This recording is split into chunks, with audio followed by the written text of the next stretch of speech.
stand over here. Sorry. First off, chat, let me know if my mic is weird before we get too into this. Hi, guys! I'm gonna stand over here. Sorry. Definitely have to mute my other window, chat, let me know. We're so good at this. Is there any static? Am I, like, crackly? Last week we had some problems with this. Yeah, Echo's gone already. Cool! I hear, it's all good. But yeah, I just want to start out by saying welcome to Craft Hags, episode 4. Last week I had a migraine. Thanks for being patient with me. I ended up being sick for most of the week, so I'm all better now. I'm really excited to actually get back to this, because it's been a minute since I've gotten to think about Scrummy, and I've got a lot of cool plans for her, so I am getting some people saying I'm a tad quiet. Let me know if that's a little better. Thanks for being my tech crew, guys. I owe you all. So what we're doing today is we're just gonna do some really chill felting experiments. It's gonna be a lot of fun. Something I want to do is try to recreate this mushroom out of felt, and I mean like this stuff. So it's gonna be a lot of fun. We've got these things. Oh my god, Artful Jackalope is in here! Everybody go check out Artful Jackalope if you want to see some really cool needle felting stuff. They are amazing. I bow down to their needle felting skills. They are so good.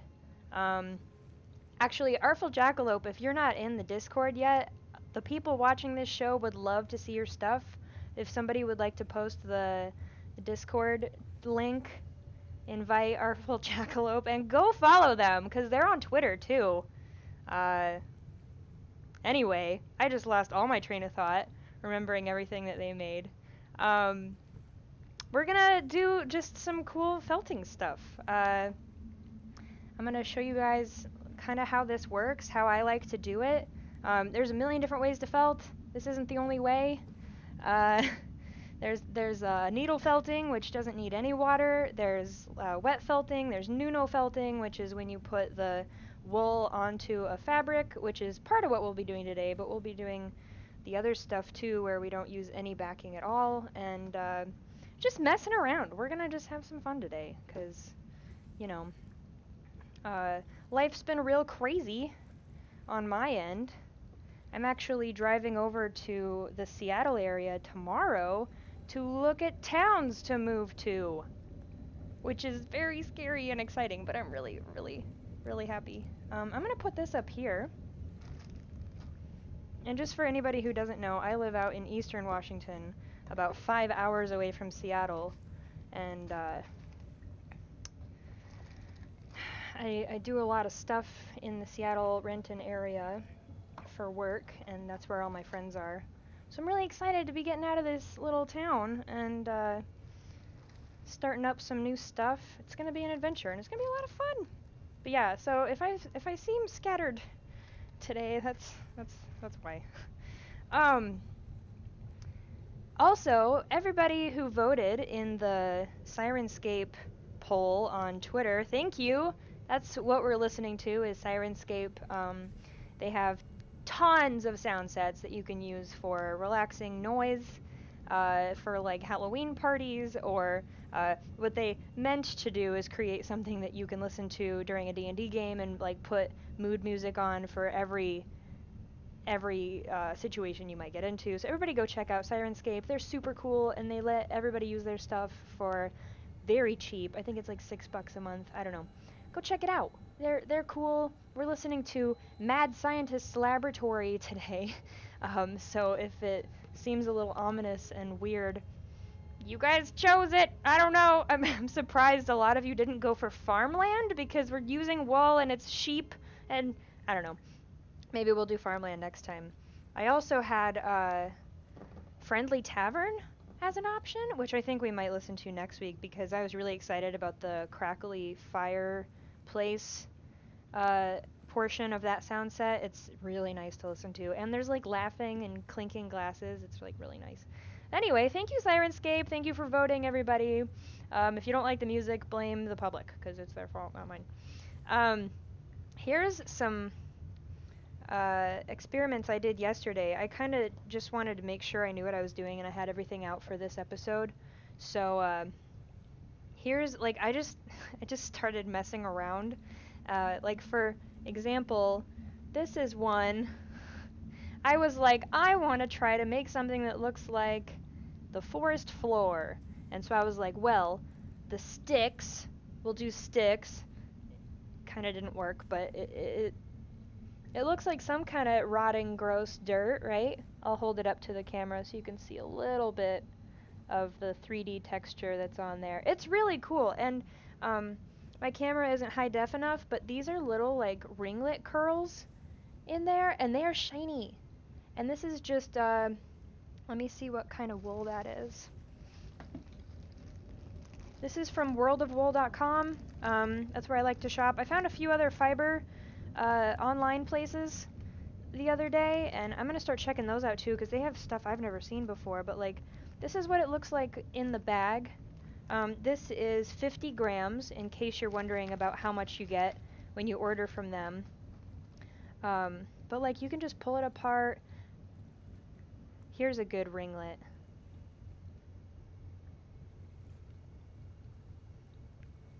Some of it's more fuzzy. See, like, look, that's kind of like a stick, right? I was like, oh, I'll just, throw these on here, and they kind of spread out and did their own thing. So if I ever do want them to look like sticks on the ground, I know to leave them in their stick form like this, because I kind of tore them apart, because you can, like, spread them out, too, which makes for a lot of other really cool textures.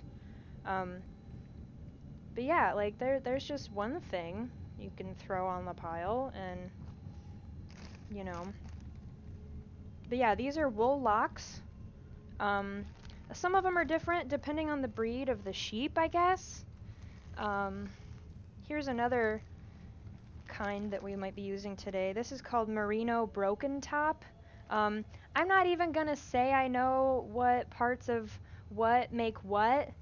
Like, I don't know what a top is. I don't know, like, it's all wool terms. You could Google it if you wanted to. I just pick them based on what texture I think looks fun on the website. Here's some more. This is undyed, unbleached, everything. Scoured gray Gotland fleece wool is what it says right here. And it looks like this. This is what I used to make this one. And this one's actually really soft. You would never, ever guess, because that looks like an itchy sweater, right? It's not! I love it. Yeah. Some of them have, like, little ringlets. You can barely see that, but, like, look at that little ringlet sticking out right there. Ah, it's so cute. And it's shiny, because it's hair. Like, it kind of creeps me out a little bit, because I'm like, it kind of looks like somebody buzzed their grandma's head and then just sent me all of the hair, because, like, that looks like people hair. I mean, the mad scientist sound set is gonna be perfect for today, because this stuff's gonna get a little weird. I like it.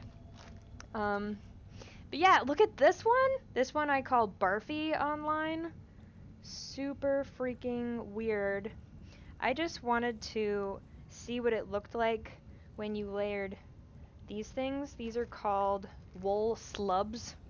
Don't know what that means, but I ordered it.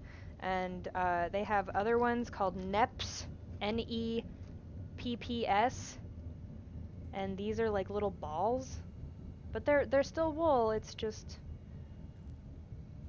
they have all sorts of stuff. It's crazy. And all of this comes undyed. If you want to choose what color you want this stuff to be. And there's especially if you go into Pinterest and you find, like, if you like type in felting, wet felting, stuff like that. I want you guys to check out Diana Nagorna. She's a Ukrainian designer. She uses all felt for her gowns and shit, guys. It's so, I mean, she's expensive, obviously. She's got an Etsy store. I don't know her. I'm just saying she makes incredible stuff. And if this stuff looks cool to you, like, go check out, because she's like, she blows me away. It's insane. But yeah, so that's just some of the stuff I played around with yesterday. Um, so we'll get started here. I want to tell you really quick, I've already gone over a lot of this in Craft Hags Season 1, but I don't remember what episodes got lost and which ones didn't, so I'm just going to kind of basically go over all this really quick again. This is creepy cloth. All it is cotton gauze, I guess. You could, like, cheesecloth, you know, there's all sorts of stuff. This is just, like, literally the stuff from Joann's during Halloween time. Here's what it looks like when you buy a lot of it. Sometimes it's even more open weave. And the other cool thing about this is you can, like, stretch it and you can tear holes in it, stuff like that. So if that's part of your costume, if you want to make something, like, real gross, I would recommend trying that out. And it can be pretty cheap. If you can find it, especially during the right time of year, like right after Halloween, Joann's will have clearance piles of this sometimes, depending on where you live. The other thing I'm going to be using for backing today is 100% silk gauze. This is the lightest silk I can find right now. I haven't looked very hard, honestly. I'm sure there's different kinds of silk gauze or gossamer or chiffon. You know, there's silk everything. Just go looking if that's your thing. And usually we would dye this if we were going to put it on the back, because as you can see, oh look, this is really pretty. That's not really pretty. There's a white cloth on the back. That's just the silk gauze on the back of this, but because it's still white, it's very visible. So if I were going to make something like this for like a finished garment or something, I would dye this a color that wouldn't be noticeable. So like if you ever saw the inside of the garment, you wouldn't just be like, whoa, what is that? It comes in black too if you don't want to dye it.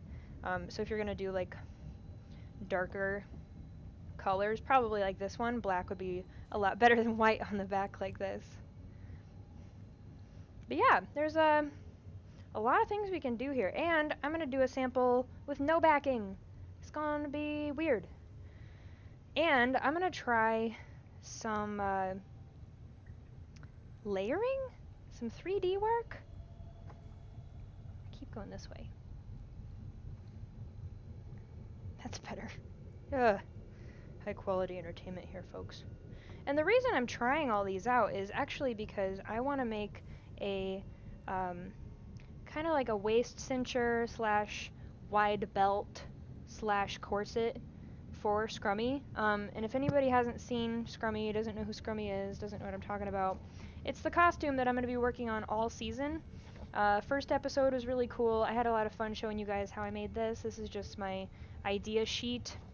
And this is all in the Twitter moment, which I will be updating more. I was super sick last week, so I didn't actually get to, but I'm going to be taking a lot of nice photos and dumping a bunch more there soon. So I know I've been quiet for the last week or two, but there will be more, I promise. And it's going to be cool. The tunic's actually done. This part, and it's all laced up, so I have that to show you soon. But this is what Scrummy looks like. This is the character reference I did of her, kind of concept art looking stuff. And I have these on the table just to remind myself what colors I'm using, what my intended end result is here. And so I like to keep those on the table at all times just to make sure I'm not losing my own vision. Because I'm going to be working on this for months. And, you know, brains aren't like that reliable. So what I did was I found this old waist cincher that I had. I think it cost me like $80 like 5 years ago at some costume shop. It was dumb. It's really cheap. I should not have paid $80 for it. But I lost a bunch of weight since I bought it, and it didn't fit me. Like, it didn't get small enough for me anymore, which is cool for me, but I wanted to just use it as a base. I folded it over and sewed down the middle panels just to shorten it in the front. So now it's tight, it works, It's great, and I know it's not going to fall apart. And as a base, this will be great to make these, like put these panels on later, so that way the felt isn't actually being stretched, because if you stretch felt out again, it will just stretch out again. Like, felt is shrunken hairs, and if you're pulling on it all the time, they will just pull apart again, especially if they get wet. Like, I don't know the science behind all that, or how you're supposed to wash things or not wash things made out of wool. I haven't done all that research yet, but I intend to, because I want to know how to keep my garments clean without them all stretching out again. It's probably dry clean only. I don't know. I'll have to look it up. But I do know that if I just put panels of felt on the outside of this waist cincher, it'll just work. It'll look great. It'll be way easy, and I don't have to figure out the mechanics of building a corset right now. But so that's what I have here. This is what all these felt panels will be put on afterwards. I already made the pattern pieces to show me how big these felt pieces need to be once I decide what texture I'm doing. So this is the part where I've done all my planning, I know how it's going to work, but I haven't really decided what it's going to look like. Because as you can see, it's, you know, greenish brown, gray.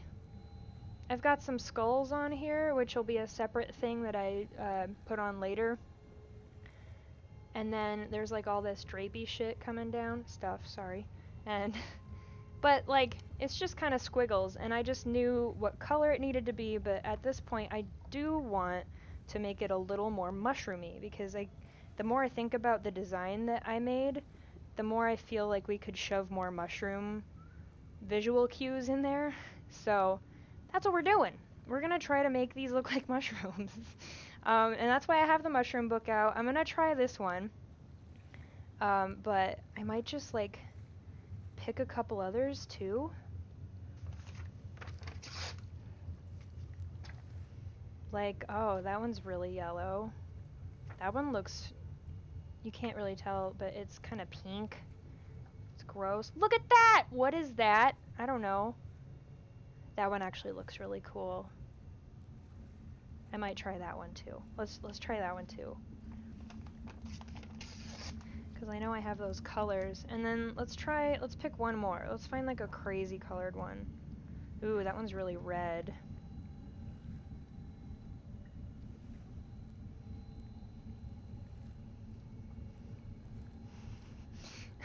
Crystal says I don't get demonetized because this is Twitch if I curse, but I did sign an agreement with Wizards of the Coast not to say too many bad words.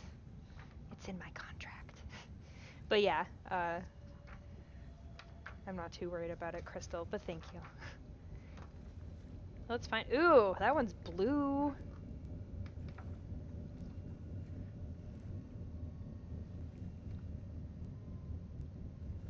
Oh yeah, Gil Jackson has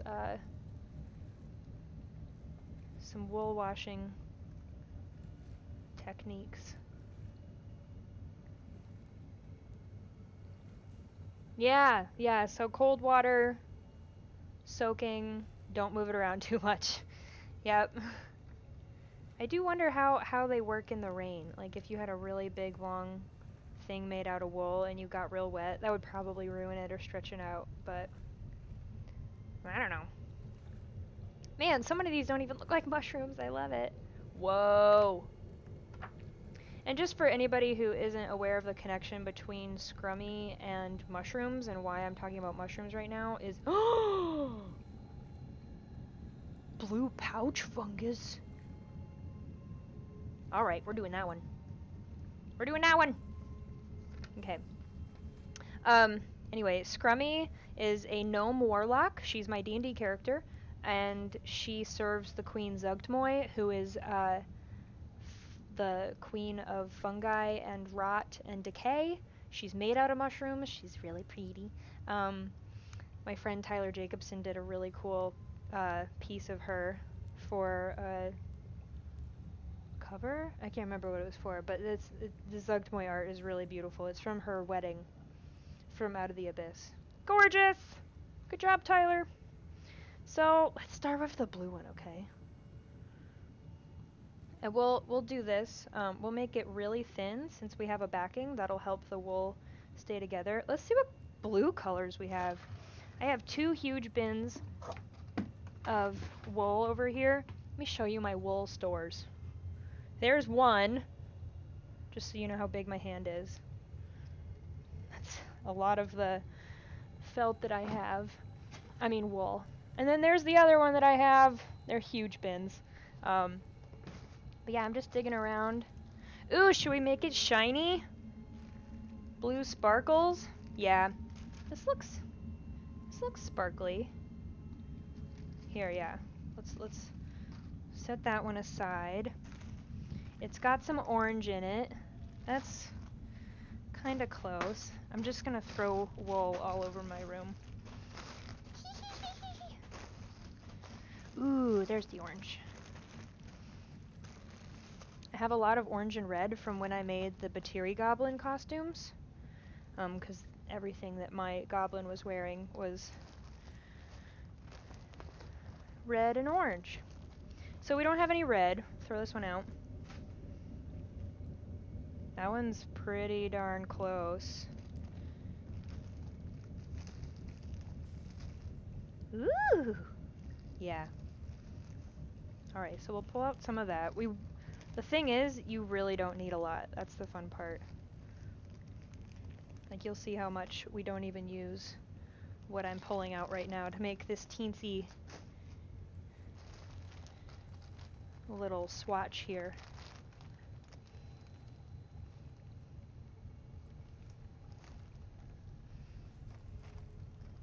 Yeah, for anybody who doesn't know, I see Jackalope talking about this, but this is called Angelina. I've talked about it a million times on this show before, but I love it. They're like super thin fibers, they're like hairs. I can't even show you, they're so small. But they are really shiny, they come in a lot of iridescent colors, which is awesome. And they add a nice shimmer. I've talked about how I used them in the Cathris cloak for the C-Team costumes that I worked on. That's a little dark. Let's find a different blue. Actually, I don't even know. Ooh! So I don't have this like saturated turquoise color that's kind of right here, but I do have this really nice like grayish bluish purple, so maybe we'll just do that.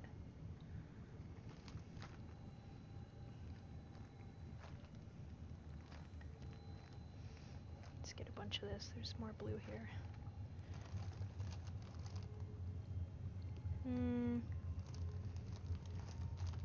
We'll do just a little bit of that. Then what are we missing? That light blue, huh? We don't have any light blue.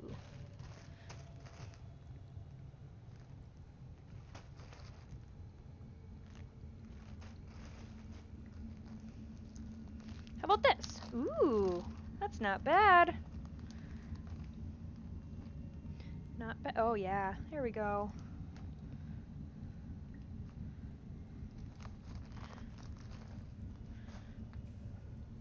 So I'll do all the laying out of each one, and then we'll go ahead and see how it turned out all at once. I'll show you how I like process these. So this piece of creepy cloth isn't sitting still, so I'm just gonna get it wet so that it lays down a little bit. I have one of these. It's just a weed sprayer, and all it's filled with is water and some dish soap, and I literally mean like dish soap. A lot of people have feelings about other soaps that are better for the wool, or make the wool stick together faster or better, or you know, I just like using the dish soap because it's cheap and easy. But it's just wet enough to lay down. And what am I gonna do here? Let's We gotta decide what's gotta be on the bottom and what's gonna be on the top, because this is the back of our fabric. I think what we'll do is go blue to orange and yellow. Let's see if we have that yellow. There's the yellow. Bloop. So we'll start with this blue and layer it up. Ugh. So what you gotta do is just take your wool. It's super thin, as you can see. The thinner you can like spread it out, the more uniform it will be, if uniform is what you want. And you'll see what I mean. So like that little tuft, that's how thin it is. So we're just gonna like do a gradient from top to bottom. So I'll do all the blues on top. We're gonna need more of this light blue.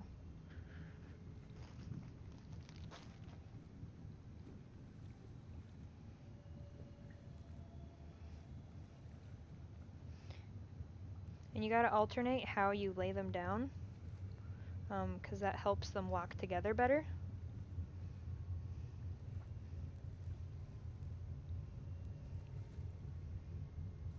I like to just kind of put them on randomly. Some people like to like lay them out in lines and then line the other way, and like that's fine.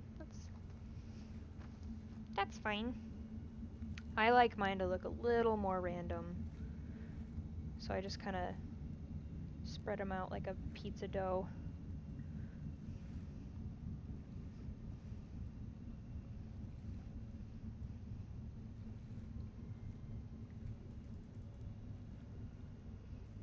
And yeah, you can already see that blue starting to come together there. And then this blue is crazy different, so we're going to be really thin with it, because we don't want it to just go straight from light blue to dark blue. We want it to like kind of gradate like this does.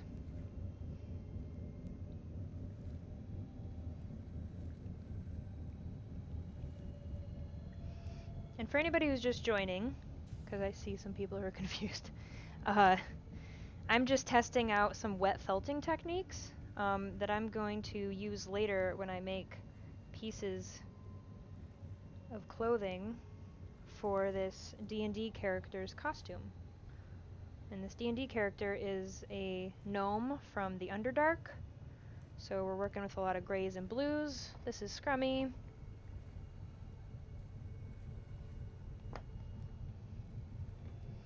And before I just go felting away, doing her whole cloak, the waist cincher thing, and I think I'm going to be felting her pants too, maybe.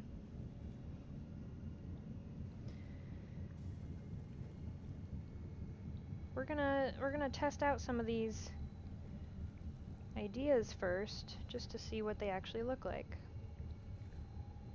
Just make sure we aren't doing anything too crazy.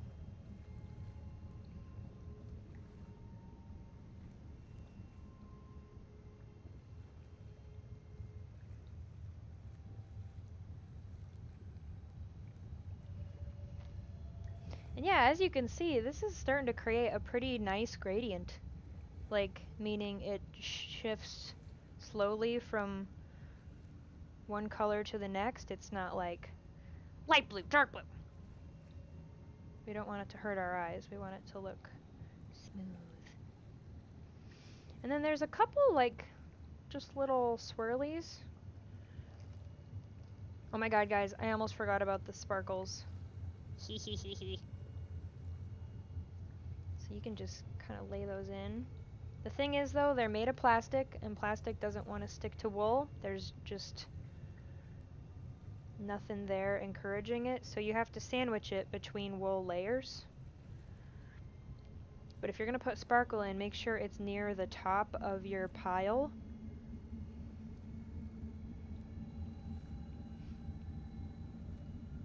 Otherwise, it'll get buried and you won't see it, and it will have been waste. We don't want to waste.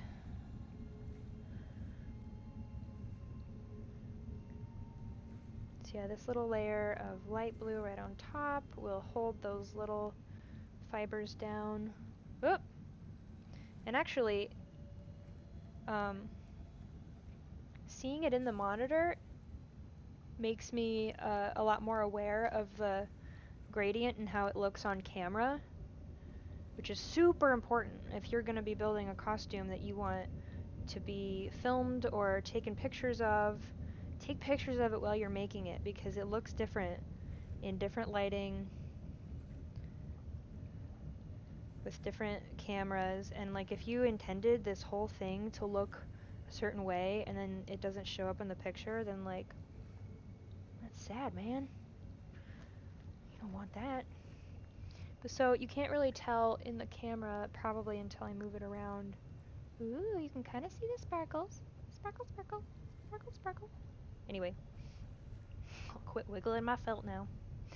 So I'll get, this is where we're going to have some fun because these are like bally, you know, they're not wispy. So when you stretch them out like this, they don't stretch out evenly, they stretch out in globs. But that's kind of fun. And because we've got some like orange splotches in here, I'm gonna put these on and then we're gonna cover them up. And then if you cover up big bally felt with thinner felt, it kind of buries it a little bit and makes it not as loud. But then it smooths the texture over in a really cool way too. I really like it. Especially here, let me show you. Like, these are covered up these.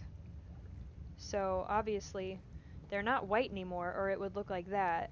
They're a little lighter and some of them are pretty buried. Some of them are sticking right out. But there's a bunch of them in here and it makes this like really knobby texture, which is what we want for Scrummy, because Scrummy's made of mushrooms a little bit here and there. And we'll get those back out when we try that other mushroom that I bookmarked. So I think that's enough. That's a lot of orange. And we're going to try some darker oranges too, and plus I just really like the texture of these. They're so gross looking. I love it. I mean, and when I say gross looking, I mean the texture is super interesting and it's beautiful to me. Like, I love natural textures, and I'm really looking forward to trying to make some clothing to actually wear. Like, that doesn't look crazy, but it's made out of felt and it looks awesome. So now I'm taking the wispy orange that we have, spreading it out just to hold down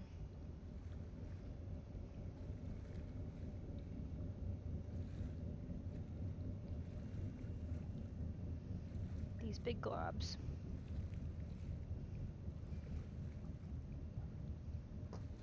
And I need to remember that I don't need to keep it all on the mesh thing, the backing, because wool will stick to itself whether there's a backing on it or not, so that just helps give it a little bit of structure. And this is going to be pretty thin. Yeah, Jackalope is talking about gorgeous felted cloaks. I want like a felted jacket, and if you go to Diana Nagorna's Etsy, you will see the $500 gray jacket that's all felt, and it's got like squiggly arm details, and then like the hood is all, I don't know how to say it, but squiggly. It's amazing. It's gorgeous.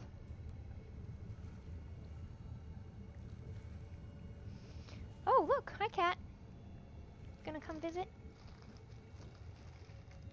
And I do need some yellow. I forgot the yellow part. None of these get that, like, tannish yellow, so I think we'll layer a little bit of this. This is crazy yellow, but on top of that orange, it should mix together visually like paint, and we won't really notice. Especially if we thin it out. Yeah, see? Such a subtle change. My cat's trying to get into the felt bins because they're comfy. Will beans! Oh, and now she's gone. Alright. So yeah, I'm especially going to get heavy with the yellow near the bottom.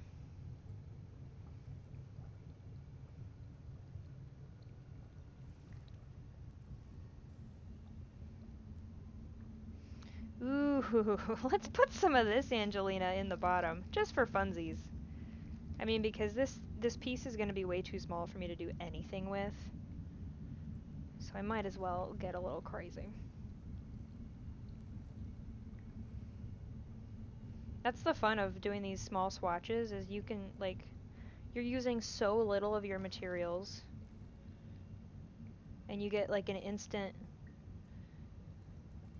look-see at what the end result's gonna be. It's gonna be great. Alright. I think we've copied this pretty darn well. Yeah, for an experiment, I'm gonna call that good. And I'm gonna let that one sit, for no reason other than we're gonna do all of the second process, the second part of the process at once. So I'm gonna start on the next part. What mushroom's next?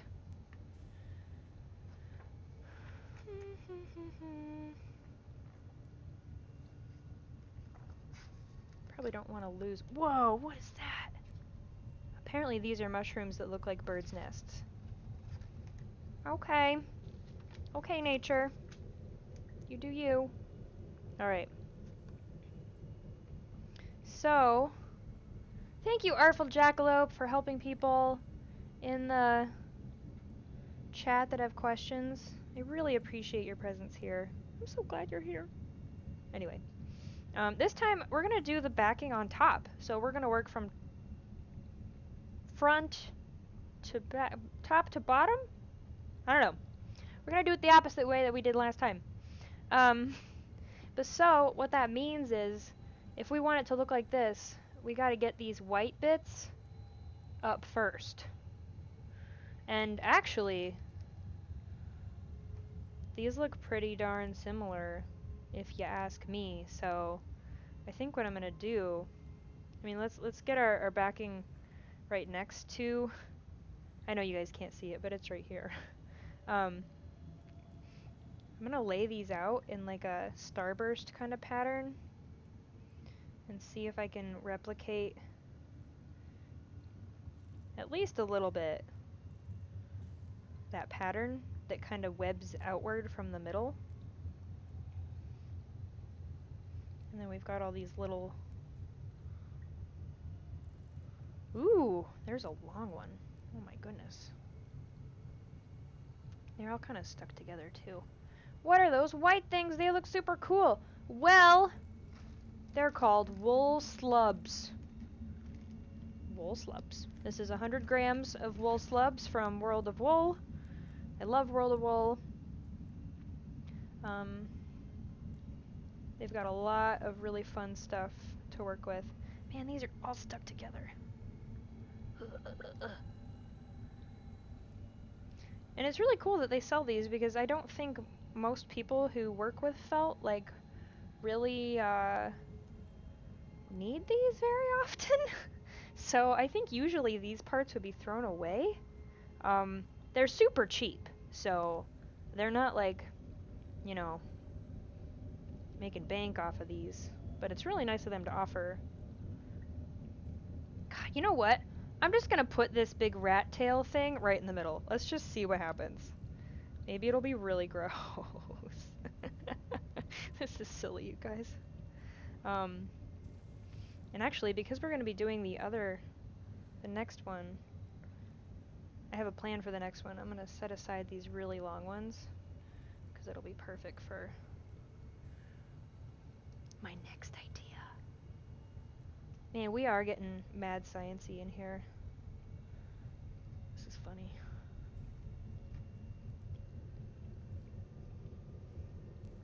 Okay.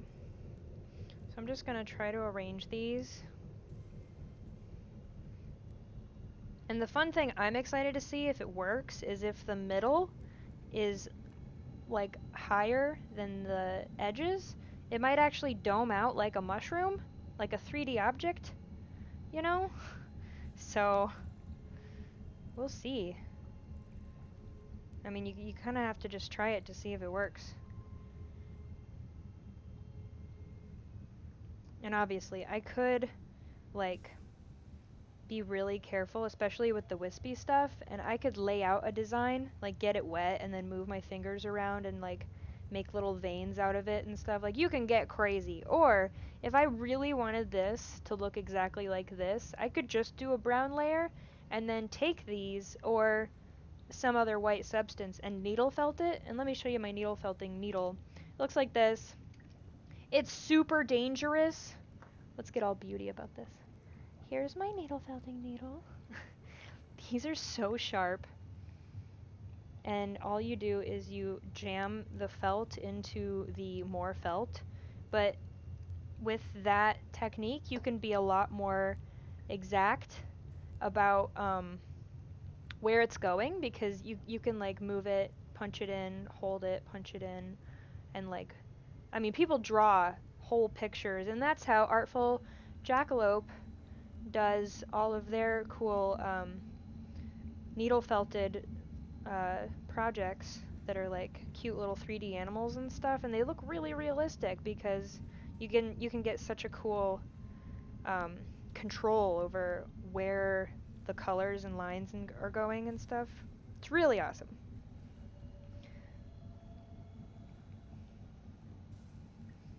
And then all these little ones, I'm just gonna sprinkle them around the edges here.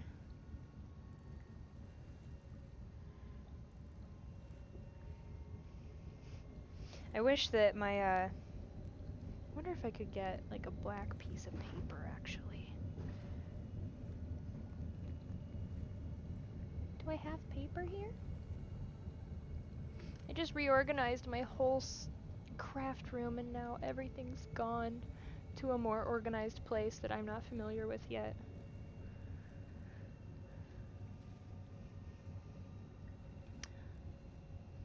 Nope, my black paper's gone. Sorry. I was gonna slip a black paper under the plastic so you guys could see this, but you'll see soon. So, if we have all of our little white things out now, that's about as much as I want. The next layer under looks to be like a dark brown. It kind of goes white, and then right under that is super dark brown, and then it goes to red. So let's find some dark brown. That should be pretty easy, right? What's this? Hazelnut! Let's see how dark hazelnut is. Hey, that'll do. Boop.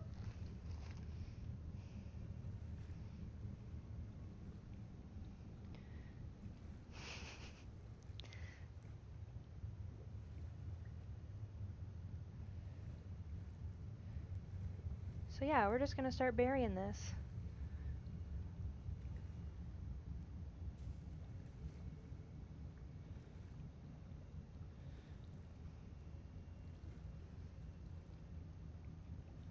We'll see how it works out. I'm actually really excited for this one. This one's probably gonna look just awful.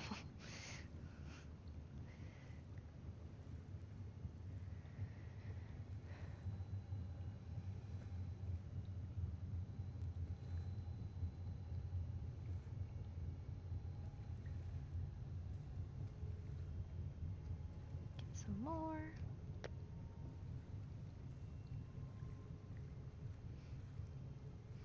If my cat came back, I would get some cat hair and we could put that in here. Start a cat hair farm. Just kidding, I only have one cat.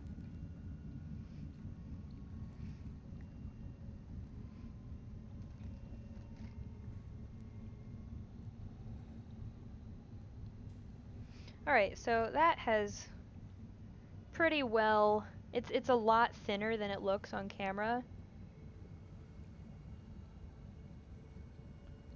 And if you want to keep like an idea of how thick it's going to be after it's felted, just push down on it. It'll be a little thicker as it clumps together like this, but it's a good way to kind of just gauge. Like if you're going for a uniform thing, a uniform thickness, or like you're trying to make some really pristine looking felt fabric,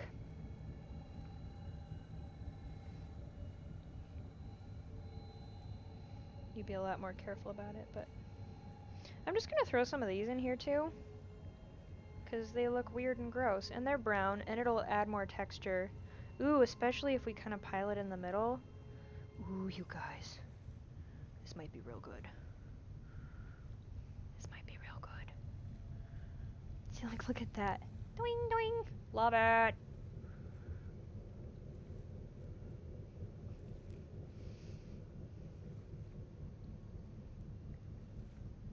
I'm glad I'm introducing a couple people to wet felting in the chat. It's super fun. And you guys will see how easy it is. It's not even funny how easy it is. I've had a lot of trial and error. I've made projects with felt a few times now. And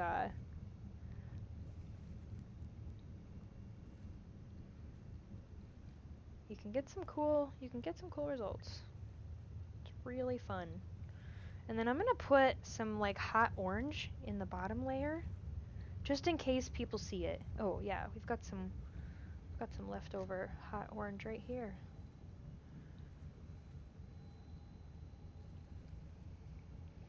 Weep, weep, weep. Especially around the edges. That'll be fun because the edges are still super thin.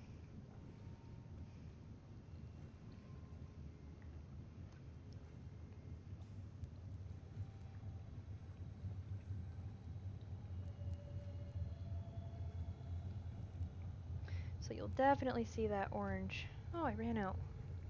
Where'd the orange go?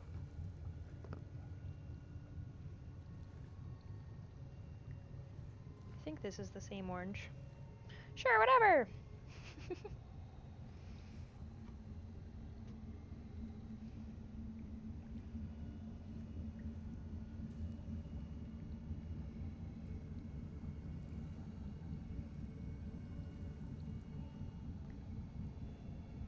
I saw somebody saying that they tried something and it smelled like dog. I think the chat moved up too far, so I can't tell if they were actually using dog hair. But let me tell you that this smells like wet dog too. It's wet sheep, but it's a similar enough smell. So get used to that. It's really not bad though. Like especially if you've got like a really I don't know what's this soap? Mediterranean lavender. So if you can stand like a Mediterranean lavender wet dog, then you'll be fine.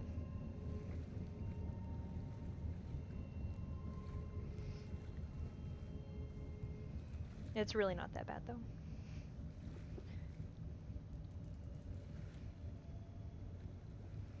We're gonna build up just a little bit more in the middle and see how much we can get that to dome. I mean the thing is I could make like a pile in the middle and like guarantee that we get a big dome.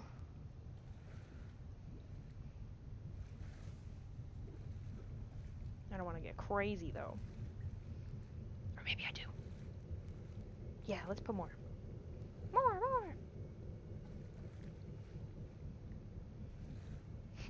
Yeah. I think we need some more. Here, just to see how extreme we can get this.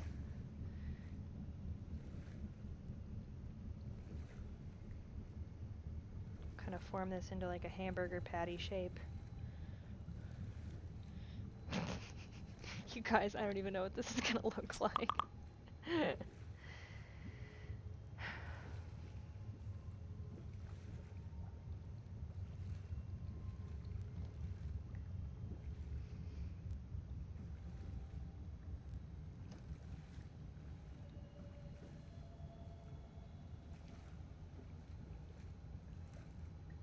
Okay, that should hold that on there. Next, you put the backing on. Doop! There. That's wet, so it's stuck to the plastic. Here, we'll just scoot this over so you guys can see the last one. Weep, weep, weep. Alright. This one's where we're gonna get wild.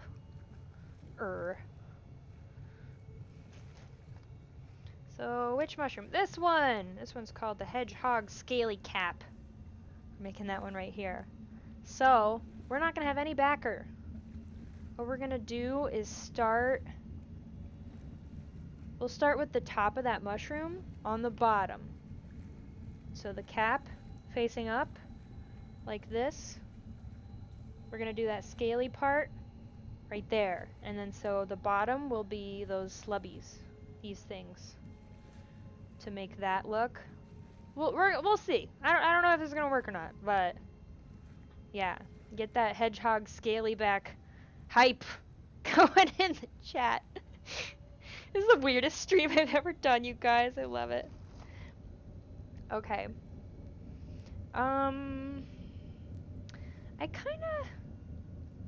The thing with this is if we really wanted this scaly texture, see how it's kind of like a bunch of little pricklies? I know, it gets less sharp as I move the book closer, but we've got a lot of cool beads that could help us out with that. Like you can sew beads into felt, you can do embroidery on top of it, you could do whatever you wanted to really make your texture special. But yeah, like these are the long skinny beads. I know what they're called, but I'm blanking right now. But yeah, they look like that. And you could even like tie those on so they stick up if you wanted, like actual harsh texture. If that was a texture you wanted. I might try that just to see. Maybe if we have like way extra time. I doubt we will, but maybe I'll sew a few on before I take pictures to put on the internet. But so let's start with like at least a wool that is rough in that dark brown color. Let me see what we got here. We have these. We've used that before. That's pretty darn close, actually. Let's get some of that going.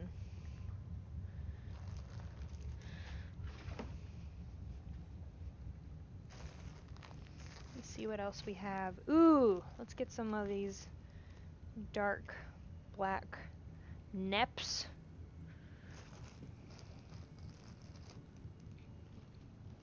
And then we'll do this light tannish color. The weird thing is, I have no cream colored wool. I have not bought any wool that wasn't dyed a color. So I don't know how I'm gonna do that white layer underneath. Maybe we'll just do gray. Let's try gray. Actually, if I mix this gray with this yellow, we might get it to look at least like to trick our eye into a cream. We'll try it. We'll try it. Cool thing about wool is you can kind of paint with it. So you can mix these colors if you really thin it out. Alright. So that's everything. Let's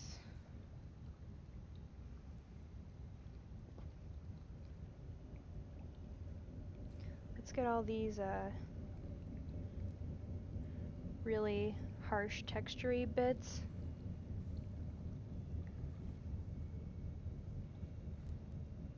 And we'll just pull them apart so they kind of make like a random pattern.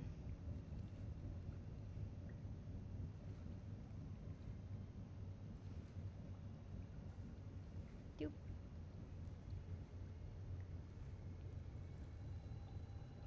The thing is, I just don't want any lines because this is like a crinkly texture, it's not lines. So whatever happens, I just want to make sure that I'm pulling these apart in a way that they're making short little marks and not like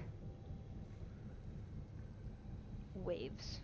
Because that's what this wants to do. It wants to be like a big, long, weird, amorphous line. That's not what we're going for, felt. It's not. Get it together, felt.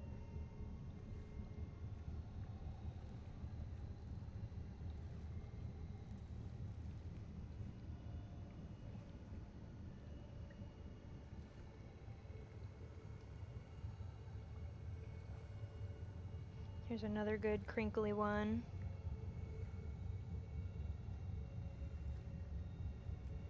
Get it all pulled apart.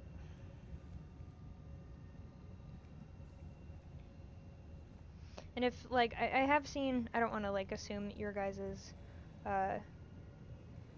artistic skill, but I have heard some people say, I've seen it in action too. I'll tell you a story.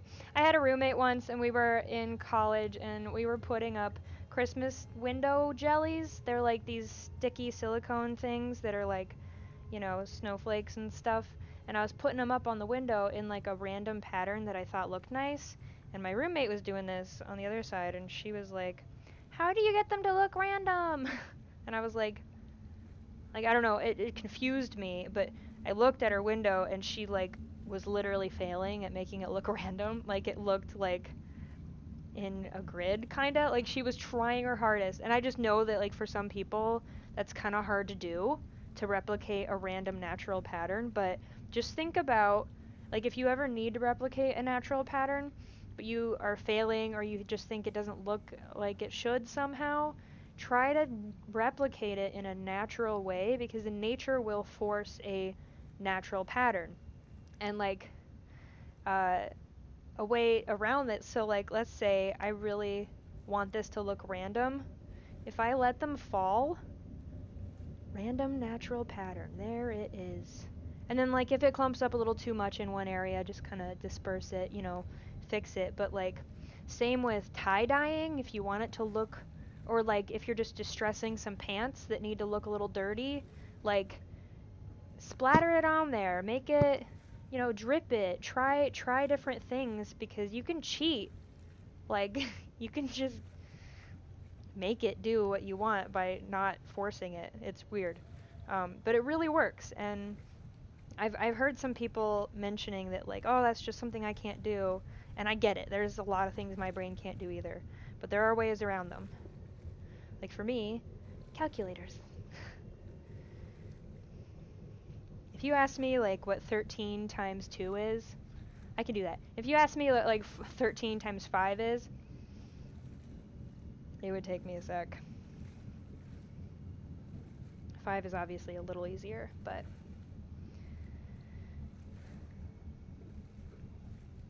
I'm just saying, if your brain's not for something, find a way around it, because there always is one. Look at that. Oops. So I'm adding these little neps too, just to see, like, I actually kind of failed here. They're all very evenly dispersed, and I don't want that. I want them to kind of clump up in some areas, and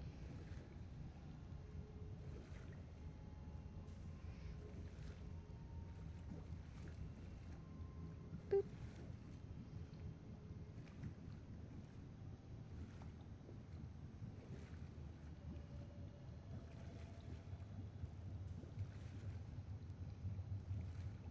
Alright, so let's say that's good enough. This is gonna be kind of that crinkly texture, and like, I don't know. I don't know what it's gonna look like. We're just gonna try it. I doubt it will actually look like that, but we'll see. This brown is a little more red, so I'm gonna use that one first, because this has such a reddish hue to it.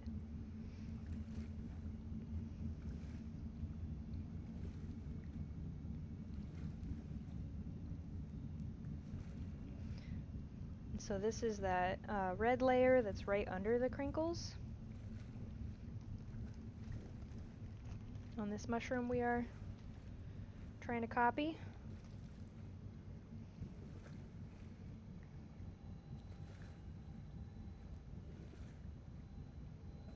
Nope. And we'll just go real heavy with this. Because we have all those crazy, the neps, the little black ball things, they really don't like to stick to stuff very easily, so you really need to give them something to stick to, which is more wool.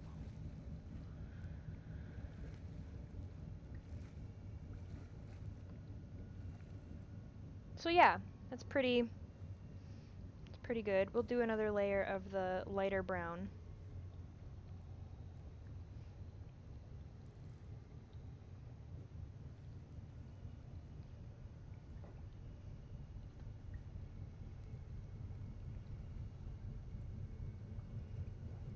And if this is totally your jam and you really like felting, please check out YouTube. There is a ton of Ukrainian and Russian ladies, like very knowledgeable Ukrainian and Russian ladies who have made a lot of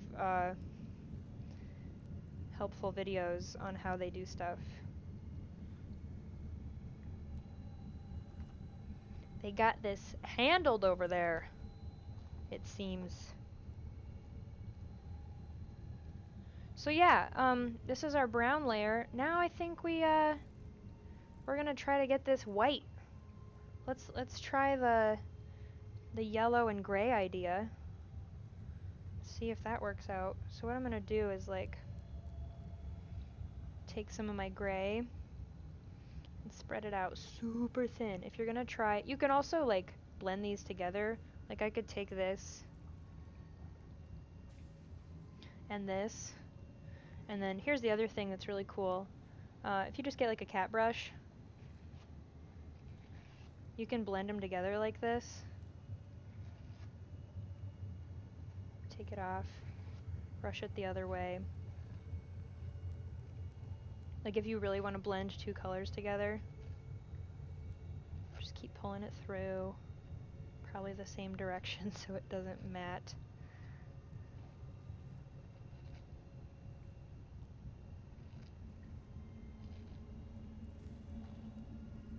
And I don't do this very often just because I kind of like to layer them up myself. But like you can already kind of see, it's not a light cream color, but it's kind of close-ish. Someone asked, what are those little black things called again? Neps. Wool neps. So on worldofwool.com, I think they're in like the effect fibers section or something. But yeah, N-E-P-P-S, neps. They got neps and slubs and locks and I don't know. I don't know where these words came from either, but it's what they're calling them these days. Alright, that kind of lightens it a little bit. I don't know. I think I might just stick with the,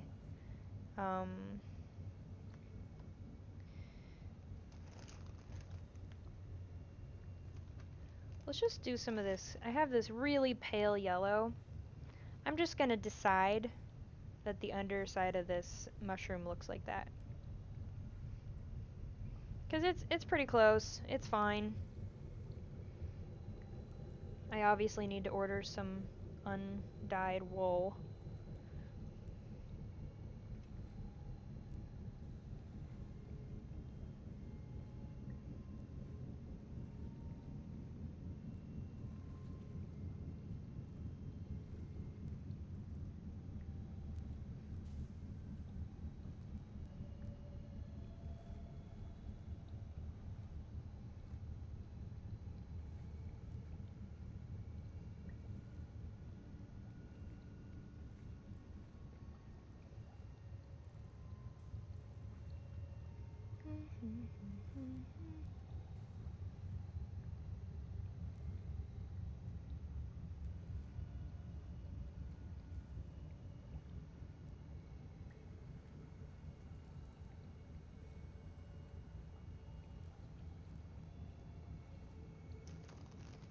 bright. Just a little bit more of this yellow. Because we really don't want that brown to be visible from the other side. As much as it is right now, at least.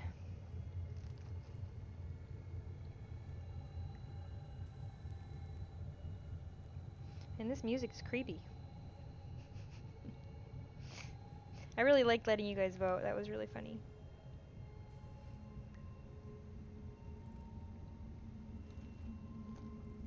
Alright, I think what I'm gonna do is start with the... Let's just do like half a mushroom. How about that? So I'll try to actually keep these in a line. I might have to get some of them wet.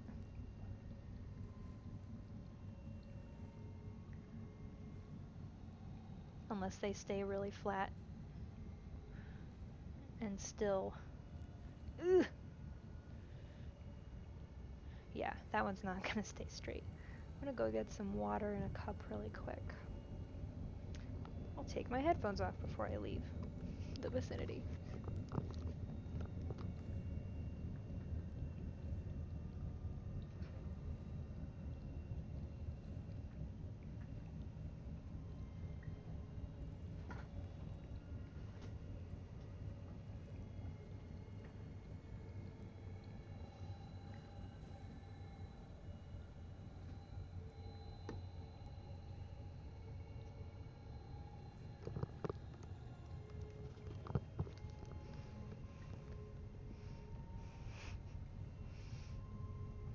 Alright, so I'm just getting this one wet so that it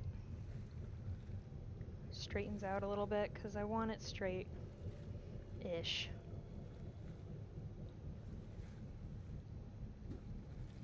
If they kind of have a natural wave to them, that's pretty cool. So we'll let them misbehave a little bit.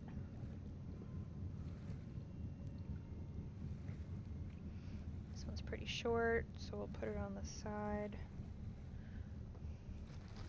Let's see how many long neps we have. I mean slubs, sorry. All these technical terms are hard to keep straight.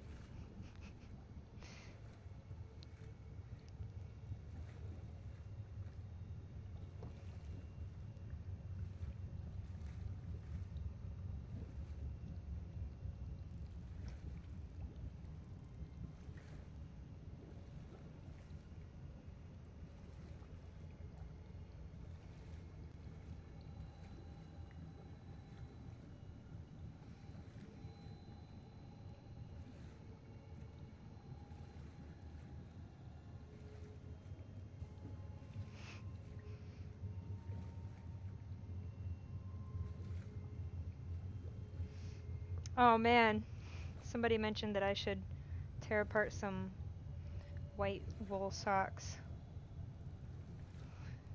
for the white wool that I needed. Too bad I don't have any of those. But that is a really good idea. Wow, this one's thick. Thick.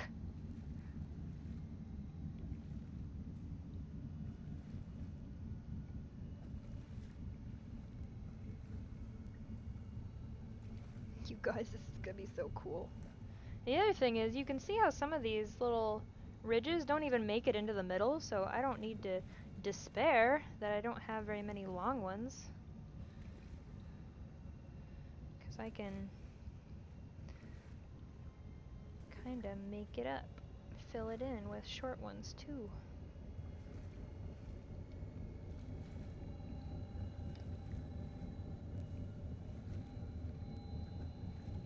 I'm really excited to see how these turn out, guys. These are funny.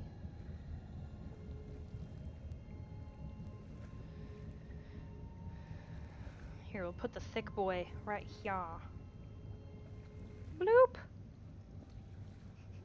You guys, it looks so gross. And this is gonna shrink up a little bit, like probably about 15 to 20%. So I don't know how those are gonna act when they get smaller, but I'm excited to see.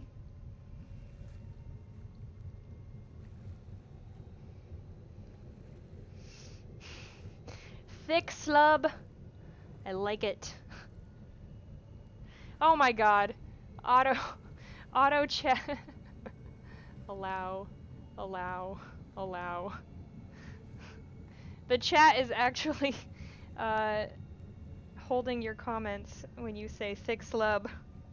That's how dirty this is, guys. That's hysterical. Man, if that's a bad word and I don't know, I'm gonna be embarrassed. Please don't look up if that's a bad word. We don't need to know. We don't need to know.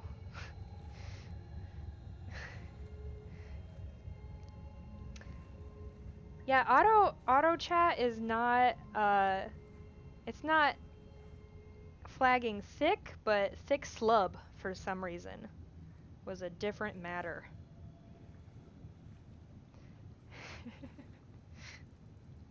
Dirty like Scrummy. Exactly! Now you're getting it. Alright.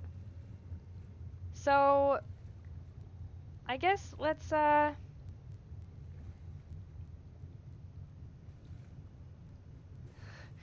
some pepperoni. You guys! You're right, though. This looks like some strange avocado toast pizza experimentation. Alright. So, let me get all this wool off. Bloop. Bloop. Because we're done with wool.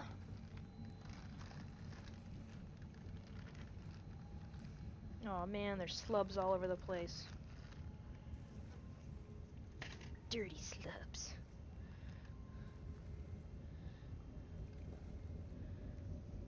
Gotta clean up all my slubs. We have fun, don't we? Alright. Let's get some of this garbage off the table. Because now we're gonna get out the sander. And I think this is called a plate sander. Looks like this. I think it cost me about $40. I have a piece of wax paper that's falling off, but it's stuck to, just like with glue, the plate. I wanted to make sure I kept all the water away from the holes that suck air through the bottom of the sander. But obviously that's not a waterproof situation. I mostly like it because it helps it slide over the plastic, which will make more sense in a second. So what I'm doing is taking my sprayer and saturating this stuff. Not too wet. You don't want it like a sopping mess.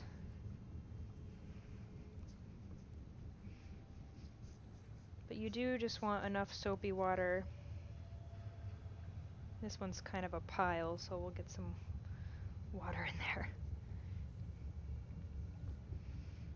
So we'll start with that much water. We might need to add more, or we might need to take it out, because if there's too much water in there, it won't felt. It'll just move around. That's not what you want. But so, covering it up with a layer of plastic. You gotta be really careful not to move the plastic around on top of the wool, or it'll just move your wool all over the place, and then all that careful placement you did will have been for nothing! So what I'm gonna do is mute my mic and use this sander. If you were gonna do this, there is a pool noodle rolling method that works quite well if you can't afford one of these. You can Google that. That's mostly how people do this. But if you're going to use an electrical sander, there's no sandpaper on here. We're not sanding anything. We're just vibrating it. I've actually heard people say that they can use their vibrator to do this too, if it's one of those plug-in ones. But get an actual tool. Um, and then make sure you're being super smart because we are using water and we are using electricity. So make sure you don't have water dripping onto the floor where your cord is sitting, stuff like that. You know, just be smart.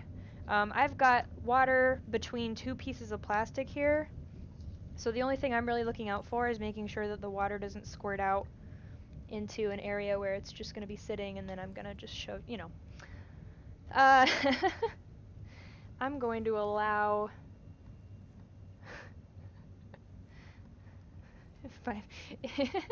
I had to allow Merciful DM to say, "This stream is so risque, vibrating slubs." This is the best stream ever, guys. I'm having fun. Okay, well, I'm just going to use this to get the felting process started really quick. It won't be very long, but I'm going to be quiet so that I don't blow your ears out, and so you guys can listen to this relaxing mad scientist music or whatever. Okay, and feel free to ask me questions, because I'll try to get back to those once I'm mic'd again.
Somebody asked what's the pool noodle variation of this? You actually, like, would wrap this up in a pool noodle, like around a pool noodle, like this. And then, I'll just do like a mini version for you. Then you tie it up, and you roll it back and forth. It takes a lot longer, but it's quieter. And like if you live in an apartment and you wanted to do this and you didn't want to worry about using an electrical sander for however long you need to do that, because especially if you've got a big project, you're going to be sanding for a long time. I'm just going to open these up and see how much they're sticking so far. So good news is that none of it flipped up onto the top layer of plastic, which means it's at least sticking to itself enough that we're doing good.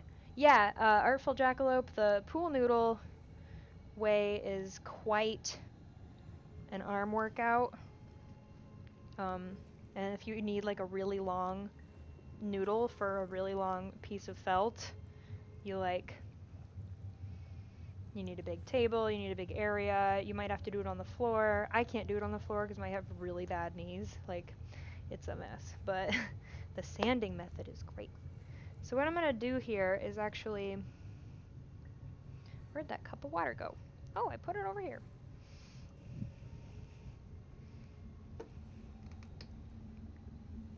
Just to get this started. It looks like they're kind of together. As you can see, I can probably, I can pull the silk off the top still. So that means it's not felted onto the backing. Same with the black backing on this one. I probably could pull the felt off at this point because it's not stuck on enough. But I've put some soap in my hand. Just gonna get my hands really soapy like this.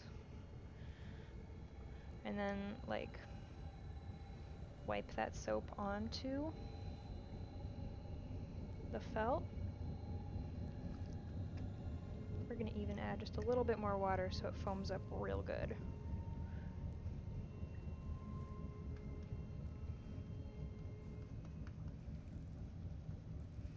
And then just hold it still and rub it. And you could do this with the sander too, but I just wanted to show you guys another method that especially works well with small pieces like this. Like if you had a cloak-sized piece of felt, I wouldn't recommend trying to rub it all by hand. But we're just creating friction to make the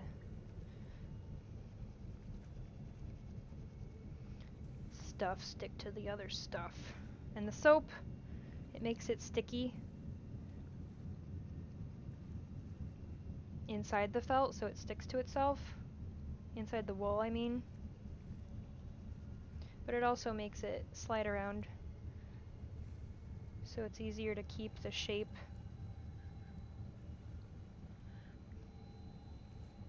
And just mind what you're doing. Like especially on this one, it's going to be a little hard because all the stuff that doesn't stick to stuff very well is on the top. But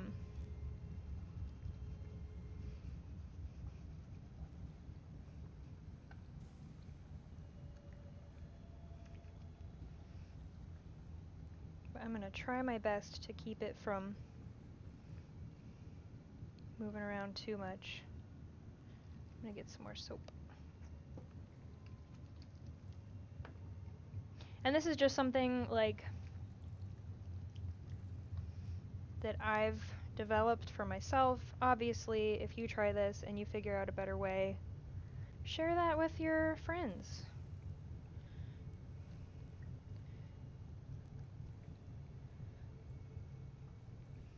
We're all just doing our best here.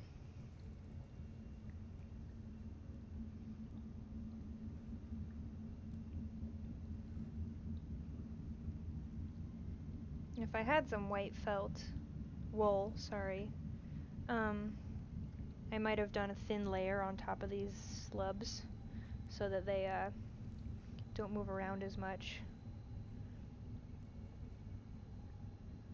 Because it is going to be hard to get these to stay. I might use the sander on that one just a little bit longer, because it's going to be rough rubbing that with my hands and not ruining the design that we put on there. These other ones though that are pretty flat, it works pretty well.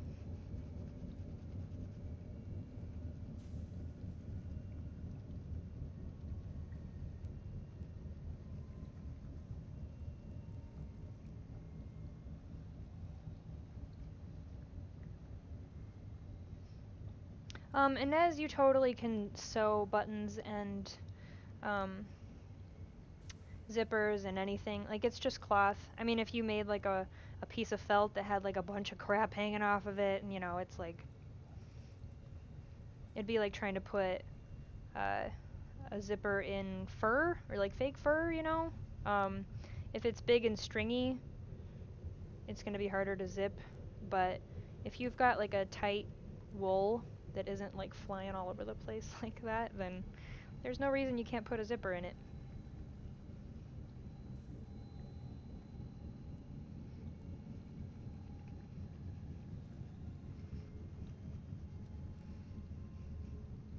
So this one's getting real soapy. Yeah, we're gonna get flagged for sure. Soapy slubs. Vibrating soapy slubs. I'm sorry. I'm done now.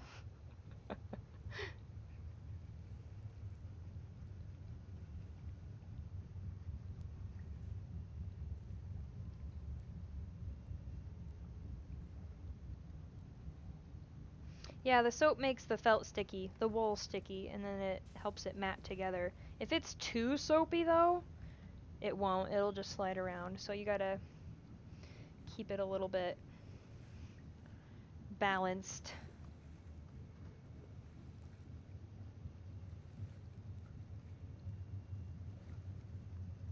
But the other cool part about doing this on clear plastic on like a measuring board like the one I've got is I can see how much it shrinks. Like I know that these two pieces when I started were about 5 by 7.5. 7 by 5.5, sorry. So if I'm interested in how much it's going to shrink, which I should be, especially if I were making a big garment out of a big piece of felt I made, if I cut the backing to be 5 by 7, say, and it's going to shrink 20% or 15%, and it all depends on what you've done, what the texture you're making is, what kind of wool it is, what kind of backing it is, like everything you do is going to shrink differently, or not at all. Sometimes they don't shrink at all. Or minimally, I should say. But if you're going to make a garment out of felt, you need to know how much smaller your pattern's going to get. Like if you go look at some of those ladies who are making dresses out of felt, they start with a dress pattern, like a pattern piece that's like bigger than a table. It's insane. And like for jackets, sometimes that pattern is as big as a room. Like they get huge to start with. And it's because the felt shrinks, and sometimes it shrinks a lot. But so if you're going to be sewing, make sure you're actually keeping track of your shrinkage.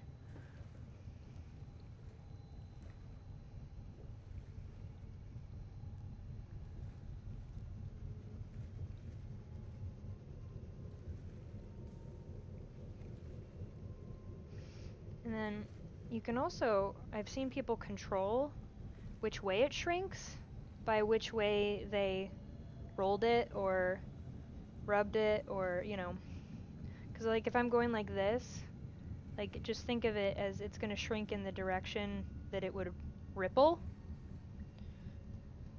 So if I cannot, like let's say this is a sleeve and it has to be this wide, but I don't care how short it gets, I would go like this. And then that way it would only shrink short and not wide.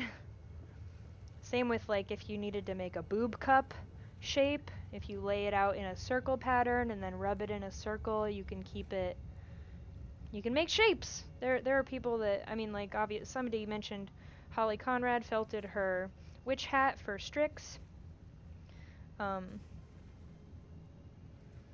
That's obviously a 3D shape, and that's a whole thing I haven't really messed with too much, so I'm not going to start telling you how to do that. But people make freaking necklaces and purse handles and all sorts of shapes out of felt, so let me see how well this is sticking. Yeah, look, the silk doesn't come off the wool anymore. When I pull on the backing, the whole thing comes with, so we know it's on there pretty good. And then we can flip it over. Ooh! So we're starting to, oh no! It felted to the one next to it. Rip. And then the kind of downside of having the slubs on the side we couldn't see is that we couldn't keep track of them. You kind of have to babysit these sometimes. I don't know if you guys can hear my cat screaming, but she's bored! So let's flip this one over and test it too. It all stays together, so that's really good news. And it has kind of started to come through the back, but rubbing it on this side will help a lot.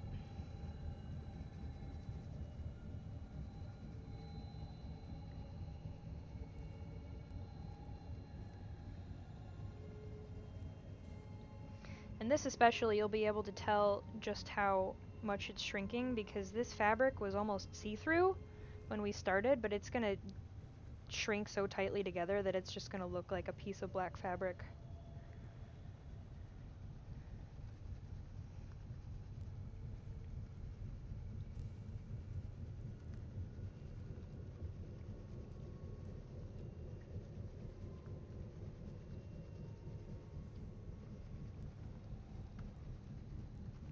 This one's getting really soapy.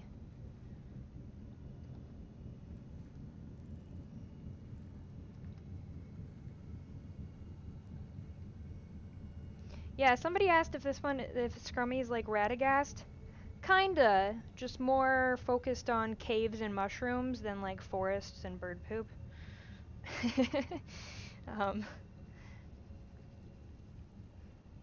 Yeah, she's pretty much like a garbage person.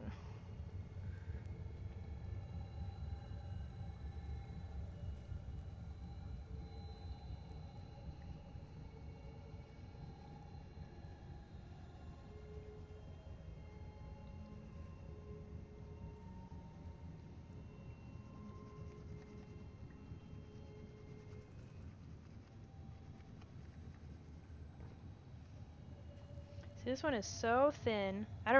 By the way, this is like the soft, I don't know why, but like wool in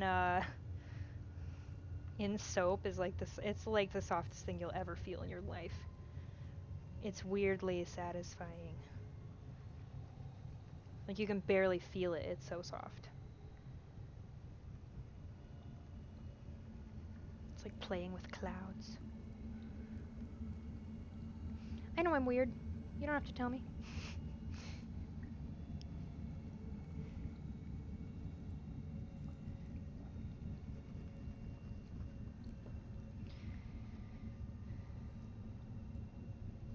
So that already sticks together. It's already a fabric, which is cool. I'm gonna hit this all with the felter, or with the sander. I guess I could call it the felter. This one I'm a little scared about. These don't sit still yet. I'm gonna go wash my hands really quick. Uh-oh, I have soapy hands. I can't take off my headset with soapy hands.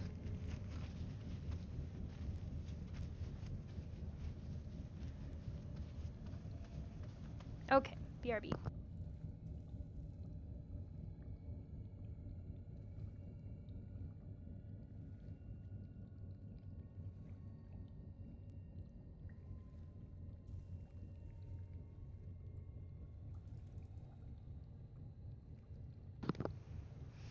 Okay, so I'm gonna cover this back up with my plastic. So I'm gonna scoot it over so it's properly encased. Now that we know that for the most part they all stick together, we can be a little less gentle. And it is a good idea to just get some ratty old towels to have around while you're doing felting, because the water will get everywhere. It'll seep out from between the plastics. Especially if you're doing the pool noodle thing, the rolling it back and forth like this, it'll shoot out the sides, and then you'll have a big old mess. Alright, BRB.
Alright, peeps.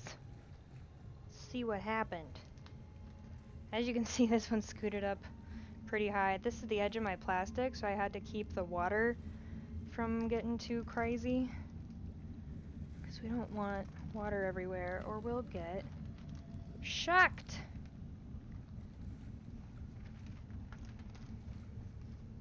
Come on, plastic. Behave. Alright.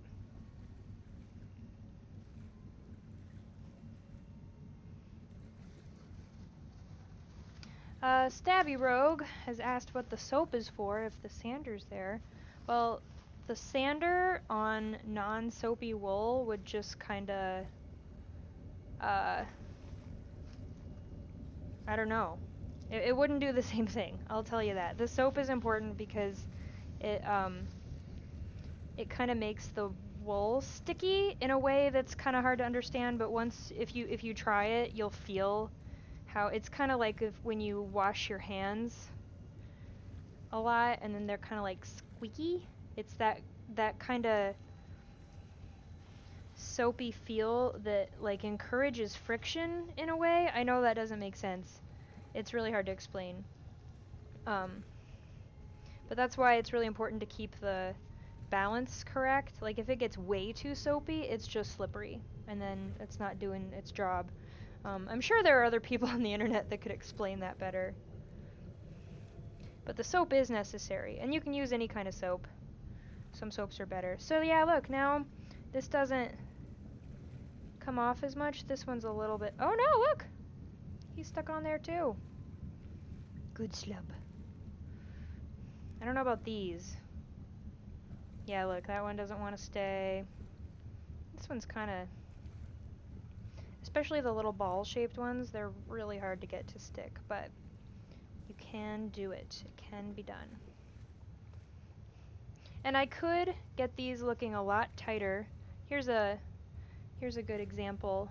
See how much tighter that creepy cloth is? You can even see it kind of wiggling because it's just like looking for room to get smaller, and there isn't enough room. But this is the part where we test. And if you can kind of lightly pinch your wool, and if it doesn't come up in your fingers, you're good. If it does come up in your fingers, you're not good. You gotta do some more. But this is all, it's all looking pretty good. Let's flip this guy over and see what that, ew! Okay. So we haven't even flipped this one over yet, but look at that. All those little neps, the little black spots. I'll hold them up so you guys can see a little better. Look at that! That's the grossest thing we've ever done. Love it. So now, I think what I'm going to do is just try to shrink this just a little bit more with my fingers. Get it all nice and tight. Now you gotta be careful though, because these nips will come off if they aren't matted down into the second layer very much. Some of them are coming off, but not too bad.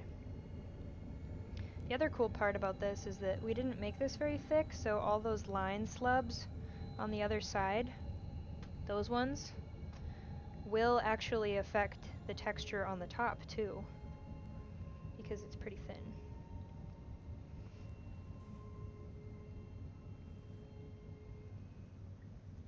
And then as far as your edges, if you want like a uniform edge, you can just lay it over on itself, or you can just kind of squeege it up next to its edge and it'll just attach. Or you can trim it with scissors afterwards if you don't like this rough edge look. You can really do whatever you want. You do you, guys.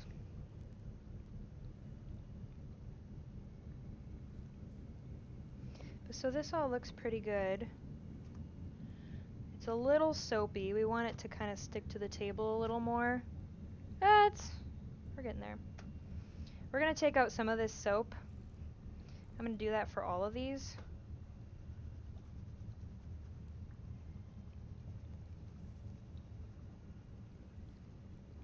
Because in the next stage, we're going to start getting rough with it. So I'll be right back. I'm just going to go rinse out some of the soap in this felt. I'll be back in like 30 seconds, okay?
Alrighty. So, I've got this piece of plastic still on the table. I'm going to try to get a lot of the soapy water off of it because I just took out a lot of water for a reason. But these are still filled with soap water, just a lot less. They are just a little bit soggy. This is kind of what you want to happen. You just want it to like kind of like pancake to the table when you drop it. Like you don't want it to move around. That's about the right consistency. And if you got to go back or you got to add more soapy water, it's not a big deal. But you do just want a little bit, not a lot. And you'll if it's like if you're doing stuff to it and it's not responding for like a half an hour, you gotta change your soap ratio, and you'll figure it out. You'll know when you're doing it if it's too soapy or not wet enough.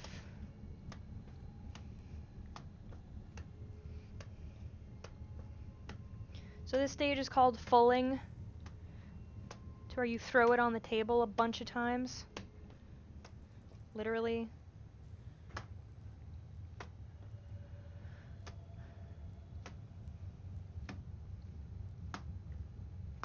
And at this stage, I would normally be very careful about, you know, are these falling off? Or, you know, like, but because this is an experiment, I don't really care. It's alright. This one's still got a little bit too much soap water in it, so I'm just going to dunk it in this cup. See if that fixes it.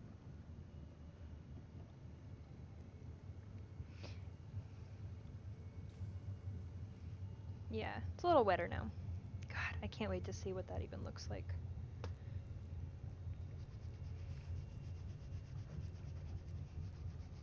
You can do this, you can kind of roll it together. I've seen some people use those like washboard things to do the agitation. You could put it in the dryer, wet in like a garment bag. That's what I've done for a lot of the really big pieces I've made. But what you're doing is you're just encouraging it to shrink. So if it's not stretched out flat, it'll ball up a lot quicker. Also, if you really want it to go quick, add hot water instead of cold water. Cold water makes it go slower. So like slower would be better if, like, say for this, we really want that texture to stay there. You don't want the bottom to felt up before the top felts on to it. So cold water is good for things like that. I did use cold water the first time.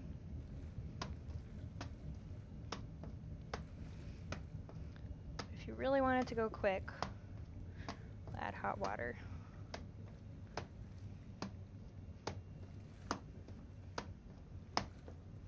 Here, I'll just... Maybe we can get this to stick a little better before... Yeah. Yeah!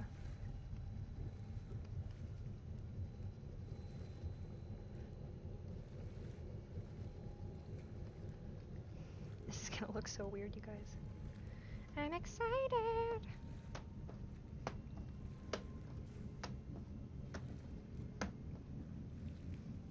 And this is still super soapy, so I am gonna go...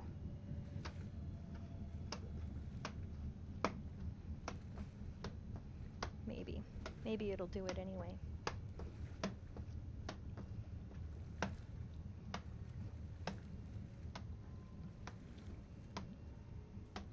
Look at that! TK joined the fray, sorry. TK is in the chat, dropping that wool knowledge. I'll be right back, guys. I'm gonna fix this.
I accidentally put a slub down the sink.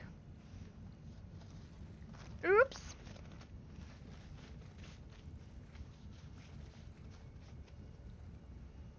So I hit these with hot water. You can already see they're kind of getting smaller. There was a lot of soap in these thick ones we made, so the soap just keeps coming out. They're quite wet.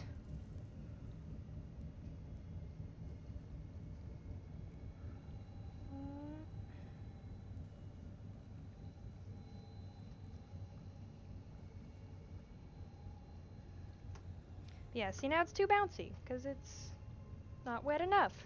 You'll get used to it, though, I promise. You can do it, guys. Yeah, there we go. Want it to stick. And yeah, slubs are coming off left and right, but we'll see what sticks. Rest in peace, slub. I'm surprised that one didn't get flagged. Rip, slub.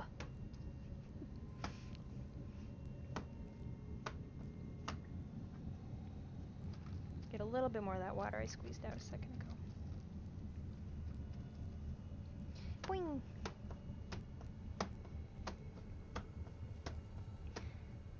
And the cool part about doing these small tests is that, like, all this stuff takes a while, you know? So, getting to see what your result's gonna look like before you spend all that time doing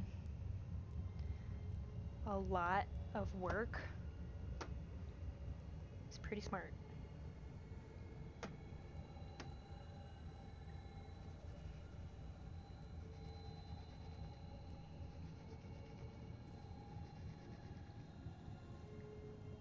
And like look at how much that silk has already like folded up on itself. It's making crevices. It's totally shrinking. So this one's almost done. I'll throw that one a little bit more in a minute. This one needs some work. Actually, both of these do.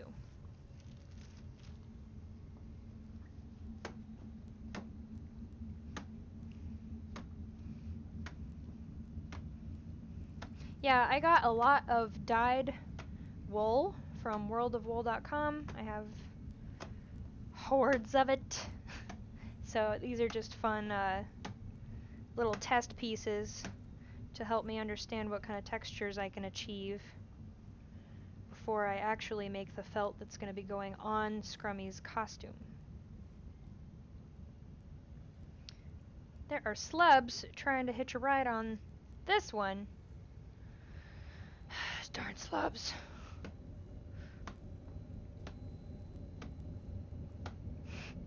Hordes from Worlds of Woolcraft. Thank you. God damn it.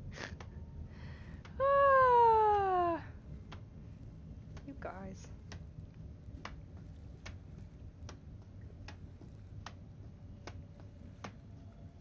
We're gonna get a little bit more water.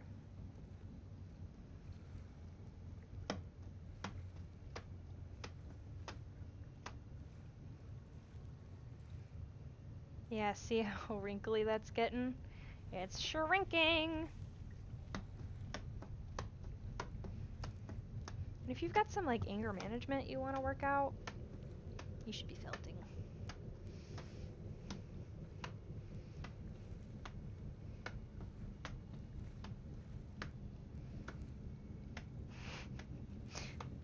World of slubs. Slub destroyer of worlds. You guys are my favorite.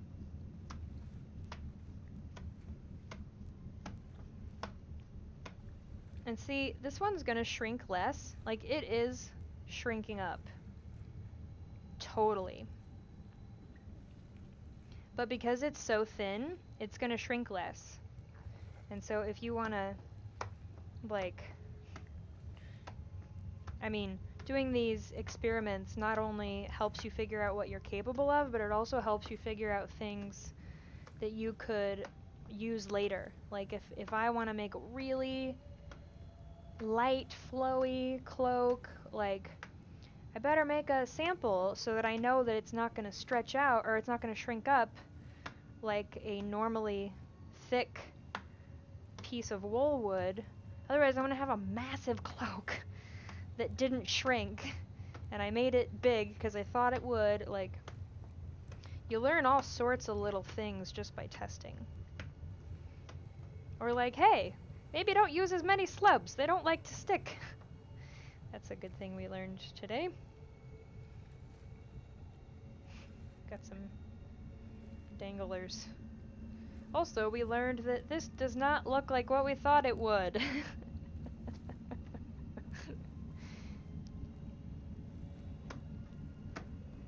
I mean, we were going for like a... so, like, obviously, if I wanted to imitate the mushroom we tried to imitate, which was this one, I would know that I need to be a lot more specific about how I get these things punched in, and that's when I would go to needle felting, or embroidery, or whatever other kind of things you want to do. There's a million ways to customize wool.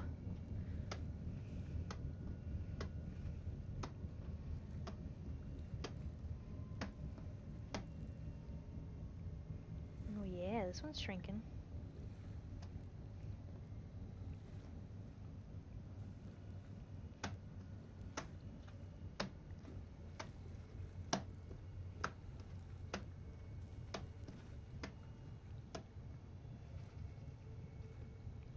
We're just gonna abuse this one and see what happens.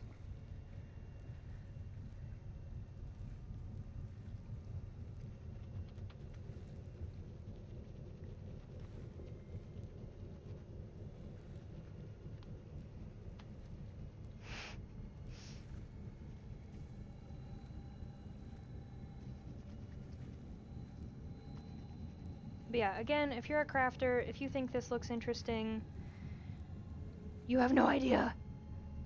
Get on that Pinterest. Type in wet felting, felt, fabric manipulation, textile manipulation, all that stuff. You would not believe, like I've seen people bury rocks, like rocks, in the wool and then layer on top of it and then cut out a hole just like small enough that you can see the pretty rock that's in there, but it will never come out because the wool is tightly hung on to it. Like, people do crazy stuff with their wool. It's nuts.